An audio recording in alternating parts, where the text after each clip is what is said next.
अब क्या हुआ कि एक दिन उसकी लड़की का विवाह, लड़की ब्याह रखी थी, विवाह कर रखा था, उसका लड़की जवान होगी, उसका विवाह हुआ।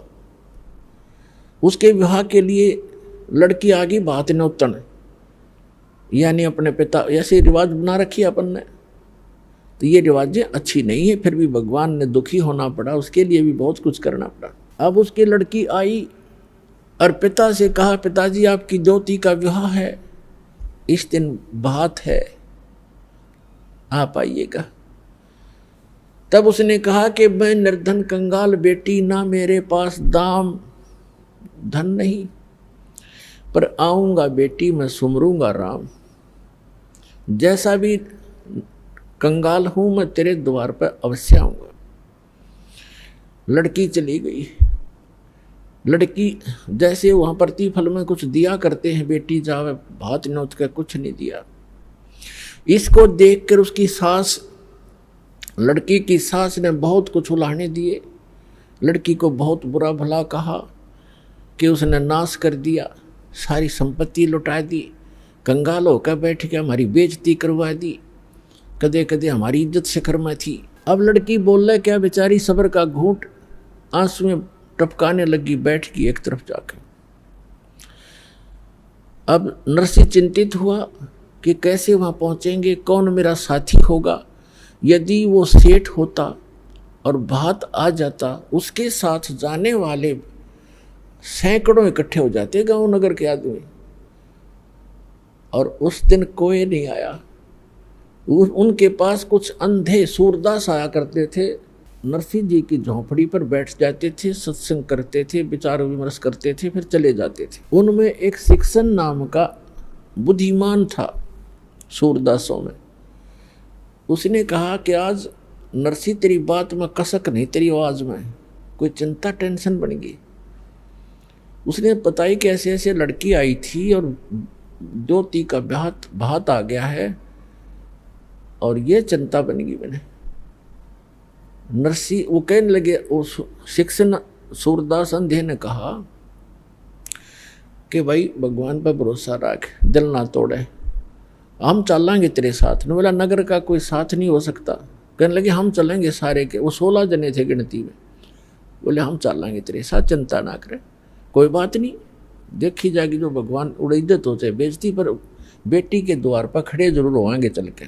तो वहाँ सफ़र करने के लिए पहले बैलगाड़ियाँ थी, अब बैलगाड़ी उसके पास नहीं, गांव से मांग कर लाया। किसी ने बैल ऐसा दे दिया जो घर से मांगी वस्तुधारी ऐसे देते थे जो घर से रिजेक्टेड सी हो। किसी से एक बैल मांग गया, किसी से दूसरा, उन्होंने ऐसे दे दिए काम चलाऊ से, निकम्मे से बैल। और बैलगाड़ी थी खराब सी, वह पक्का दिख ले जा सेठिया। अब सेठ ने वही बैल दोनों जोड़ के गाड़ी ले ली, बैलगाड़ी। 16 सूरदास उसमें बैठ के, वह उसके मित्र। अब गाड़ी चले नहीं, क्योंकि ना तो बैल ढंग से चले, ना उसने चलाने आवे, ड्राइवर कदे रहा नहीं बैलों का, और गाड़ी ऐसे लचर पचर करती हुई चल रही है धीरे धीरे। अब उस स्पीड से वो 10 दिन भी नहीं पहुंच सकते थे, और विवाह था तीसरे दिन। अब वो श्री कृष्ण के पुजारी थे, सूरदास भी, और साथ में नरसिंह जी भी श्री कृष्ण जी की अर्ध लगाते जा रहे थे। वो परमात्मा स्वयं आगे एक कारीगर का रूप बना के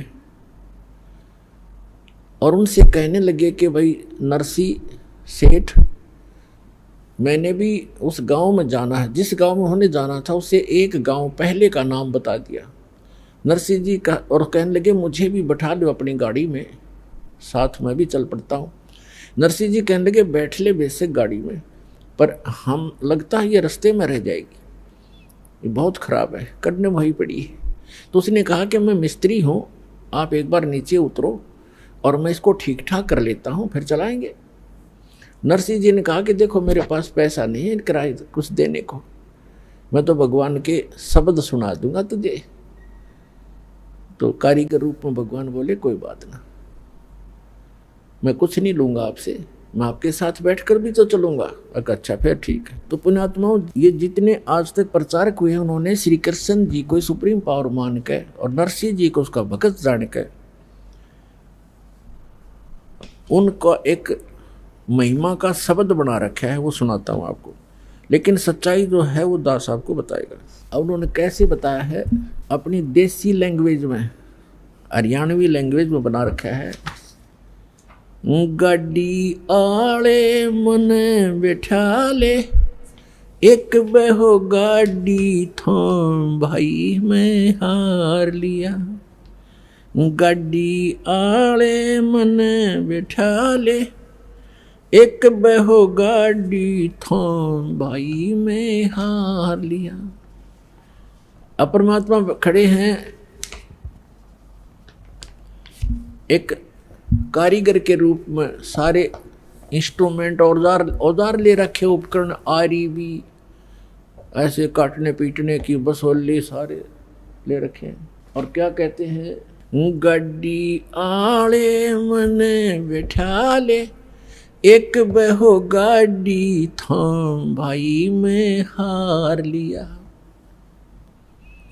नरसी जी जब न्यों बोले, या गाड़ी मेरी पुरानी है,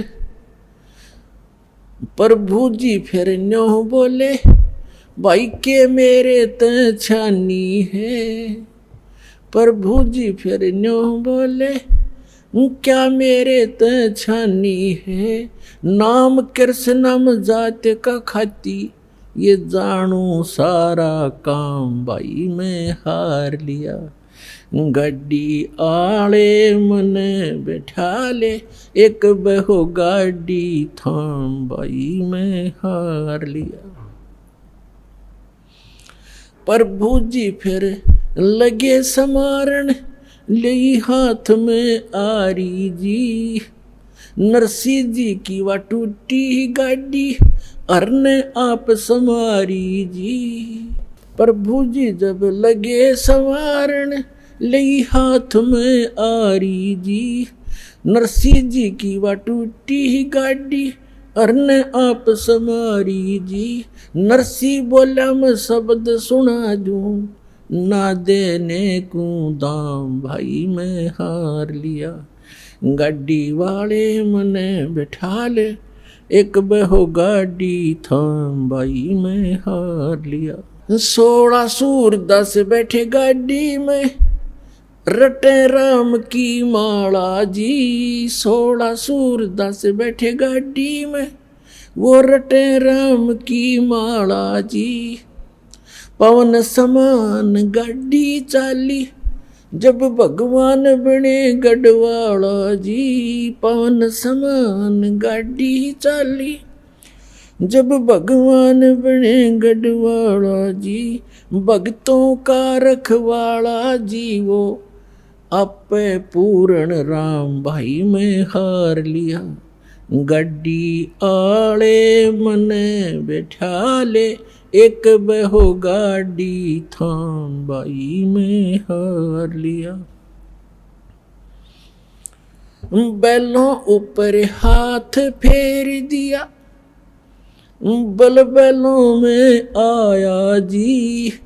बैलों ऊपर हाथ फेर दिया, बल बैलों में आया जी। कई रोज का पंथ विकट था, पल माहे पहुंचाया जी। कई रोज का पंथ विकट था, पल माहे पहुंचाया जी। वो प्रभु खाती चला गया भाई, कर संतों प्रणाम भाई मैं हार लिया।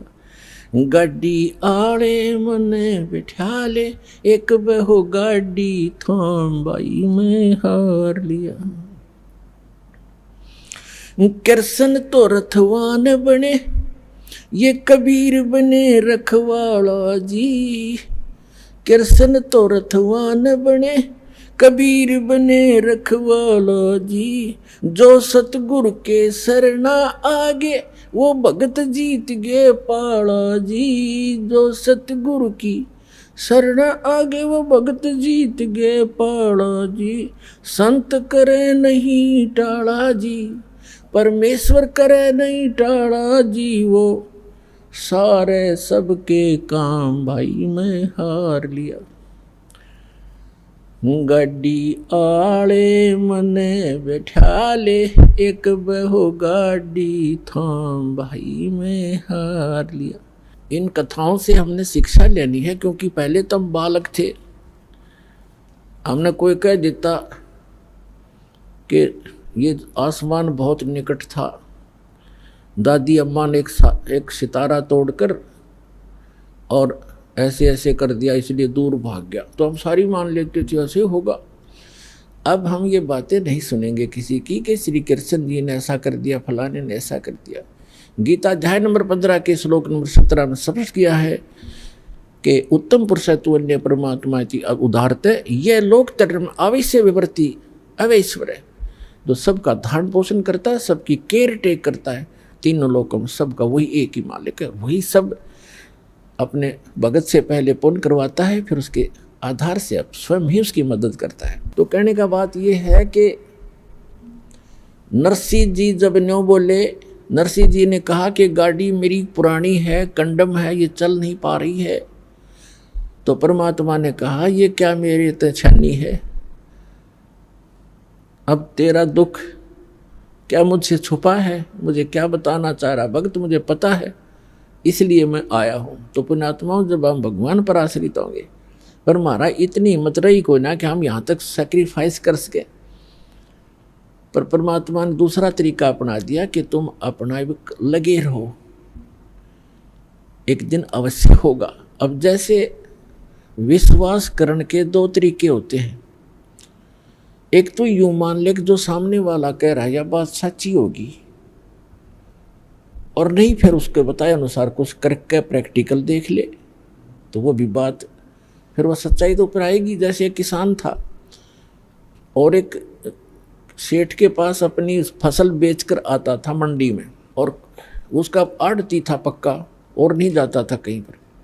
एक दिन क्या हुआ कि जब वो फसल लेकर गया 2-3 महीने 4-6 महीने के बाद, तो पता चला कि उस सेठ की दुकान बंद है।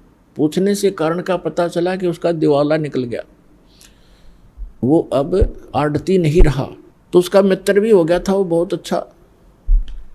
अब उसके पास गया, उसके कुछ पैसे भी देने थे, कुछ उधार ले जाता था उससे सेठ, वो किसान। उसके घर गया सेठ के, उससे पूछा सेठ जी क्या बनेगी, कि भाई बहुत बुरा हाल हो गया, मेरा तो घाटा लग गया एक बिजनेस में बहुत गना, और मेरा दिवाला निकल गया, रोजी रोटी को भी दूभर हो गए, कुछ रास्ता बता मेरे को मित्र। अब किसान को तो अपने ही प्रोसेस का पता था, प्रोसीजर का। कहने लगा भी मैं तो अपना खेती बाड़ी के बारे में बता सकता हूँ और तेरी मदद कर दूंगा जितना मेरे से हो सकेगी, आप वहाँ खेती कर लो, हमारे गाँव में चलो, आपको कुछ ठेके पर, कुछ मैं अपनी ज़मीन बहुत है वैसे दे दूंगा, और आप उसमें बोलो, बीज भी उधारा दिवा दूंगा, उसको ज़मीन को बहाने वाले व्यक्तियों को भी रोक दूंगा, 2-4 महीने तेरे को पैसे नहीं लेंगे, और अपना कर लो आप फसल। उसने सोचा चल भाई ठीक है, जब ये इतना साथ दे रहा तो वो चला गया किसान के साथ। अब किसान ने बताया कि ये 10 एकड़ ज़मीन है, इसको पहले हल से बहा दे, इसका घास खत्म हो जाएगा। घास खड़ा था उसमें, तो उसने किसी किराए के हाली को लिया, उससे बहा दिया। अब कुछ दिनों के बाद उसमें फिर घास हो गया, तो किसान ने कहा कि इसको एक बार फिर बहा दे। उसको कई बार बहाना पड़ता है, अक्सर तरह कुछ ऐसे हैं। उसके बाद समय आने पर फिर उसमें वर्षा होगी, वर्षा होने से पर कहा कि अब इसमें बीज बो दे, गेहूं बो दे। उसने गेहूं बीज दिया या बाजरा बीज दिया। अब वो तो लाला जी था, रोजाना के 200 से 400 रुपये लेता था, गले में तो उठाता था, हर वहाँ चवन्नी नहीं आ रही, रोज़ खर्च ही खर्च हो रहा है, और डेली लिख रहा है। बाई वाले ने लिए 5 रुपये, दूसरी बार लिए 5 रुपये, तीसरी बार लिए 5, 15 रुपये तो खर्च हो लिए उसके, और अन इनकम अभी कोई आशा नहीं। जब उसने गेहूँ बीजे, गेहूँ का भी हिसाब ला लिया, बीज 50 रुपये का बीज गेहूँ का, वो भी लिख लिया। उधार थे, देने तो थे ही उसने सोचा बड़ी बात बिगड़ी भाई, आता कुछ नहीं, जा ही रहा है। फिर देखा वो गेहूँ बोने के बाद क्या देखा, खेत में सारे में घास उग गया। उसको पता था नहीं प्रोसेस का, वो सारे में गेहूँ उग गए थे, सारा हरा भरा हो रहा, और वो माथे बात लाए बैठा। उसने ये सोचा था इसमें फिर घास जाम गया, मित्र कहेगा इसने फिर बवा दे, तो किसान भी घूमता फिरता चला गया देखने के लिए अपने मित्र की खेती, देखो कैसी लगी है, बहुत बढ़िया लगी थी। तो उसने पूछा भाई कैसे बैठा है सेठ जी, ऐसे क्यों चिंतित है? कहने लगा भाई मित्र मैं तो जाऊँ अपने घर में। क्या बोला फिर घास जाम गया, इसमें आप कहोगे फिर बवा दे, इसमें 5 रुपये फिर लगेंगे। तब वो हंसा उसका मित्र के नहीं ऐसी बात नहीं है, अब नहीं कहूँगा बहाने के लिए, अब तो ये फसल उगी तेरे, ये फसल है, गेहूं होंगे। अब उसका ना जच्चे क्योंकि उसको पता नहीं था कि गेहूं भी बनेंगे कैसे, इसमें गेहूं तो मिट्टी में डाल दिए सारे खराब हो गए। वो तो उनको देख रहा कि गेहूं तो खराब हो गए। अब कहने लगा तो विश्वास रख। उसको विश्वास यूं था कि उसका साथी भी ऐसा ही कर रहा था, अज्ञो भी ऐसे बोल रहा था, थोड़ा दिल डट रहा था पर जच्चा कती नहीं थी। और जब वो परिपक्व हो गए गेहूं, 40 मन गेहूं डाले थे 1 एकड़ में और 40 किलो, और फिर वहाँ निकले काफ़ी 20-30, उसमें ऐसे होते थे 20-30 मन। तो जब वो गेहूं पक गए उसमें बाली आली, बाली को उसने फोड़ कर देखा उसमें गेहूं थे। ओहो, तब उसको विश्वास हुआ कि सच में जो मित्र कह रहा था आज वो सारी सच्ची पाई।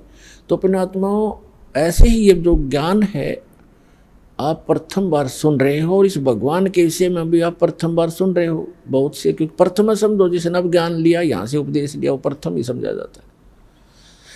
तो दास जो आपको बता रहा है, दास ने भी वही काम किया है जो आपको समझा रहा हूँ बता रहा हूँ, और फिर आपके साथियों को भी ये लाभ हुए हैं। तो आप इनको देखकर और इस ज्ञान को आधार बनाकर ये करते रहना, एक दिन विश्वास आप पे हो जाएगा। तो इस प्रकार हम जो साधना किया करते थे वो गलत करते थे।